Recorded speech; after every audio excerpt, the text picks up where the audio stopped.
My work is all about asking the difficult questions around things that we're typically afraid to confront. And therefore, I wanted to share with you why I think there are three really good reasons for more train strikes. Now, I get this is going to be a potentially unpopular post. I myself am one of those extremely frustrated, verging on angry commuters who finds himself stood on London Bridge or Victoria Station at 10 o'clock at night with no way to get back home south to Brighton. So I really get this a contentious issue. But I think the problem with the train strikes is that we're focusing on the wrong thing. And that actually what the strikes are doing is giving us some opportunities to firstly look at, are these things that we're currently doing still the right things to do? Is this still the best way to achieve what we have historically done in a different way? Certainly if you look back to even my childhood, and I'm not that old, folks, I used to close the door myself getting on and off the train. Then the trains became automated and the doors were electronic and closed themselves with somebody's intervention. And now there's the opportunity for the doors to close without that intervention or with somebody else controlling it. It doesn't make it right. I accept that there are various different thoughts around what's safe, what's not safe, and all of those things. And I would not sit here and profess or pretend to be knowledgeable about the pros and cons of those arguments or points. The point I'm trying to make is progress and change is the only constant we know. My second point is that if something doesn't feel right, then it's a real opportunity to question why.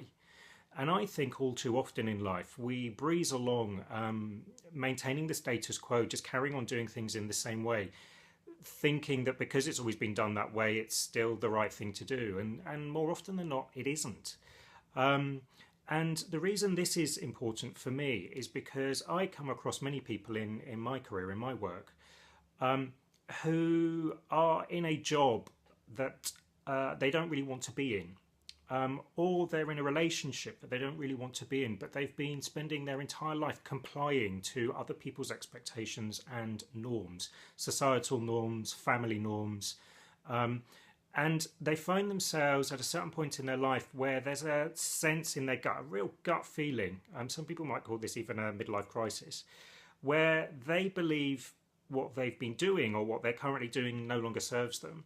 And therefore, in the context of the train strike, I think it's really important to sit back and go, hang on, how is this serving me? Is this right? Does this feel right? And if it doesn't, it's an opportunity to take 5 minutes out and reevaluate. The third point for me is about perspective.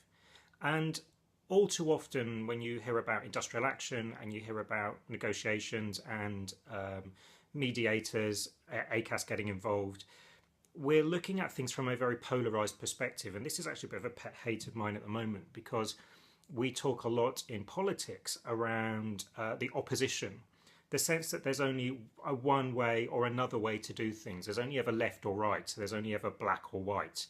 And when you spend your time living with that belief, you start to, I guess, shut down other opportunities that are available to you.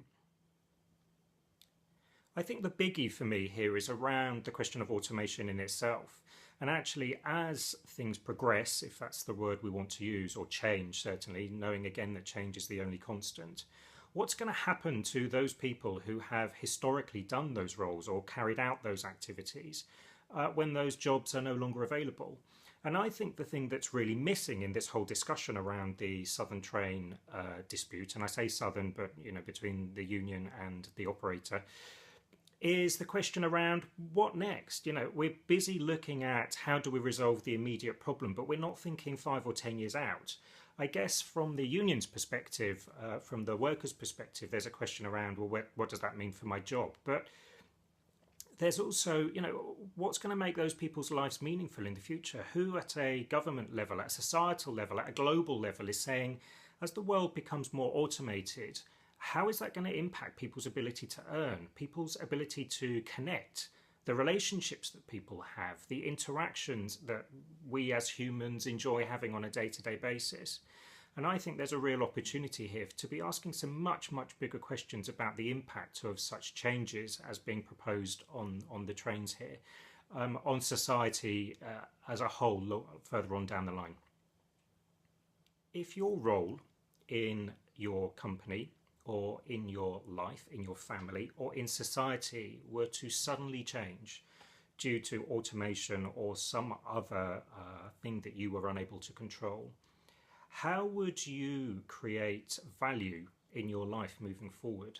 How would you make sure that you were able to contribute in a way that was meaningful to you, in a way that made you feel purposeful? And how would you make sure that other people saw the value and experienced the value that you brought to a community or to a group or to the decision-making table, if that's where you find yourself, in a way that meant that you didn't become vulnerable or isolated?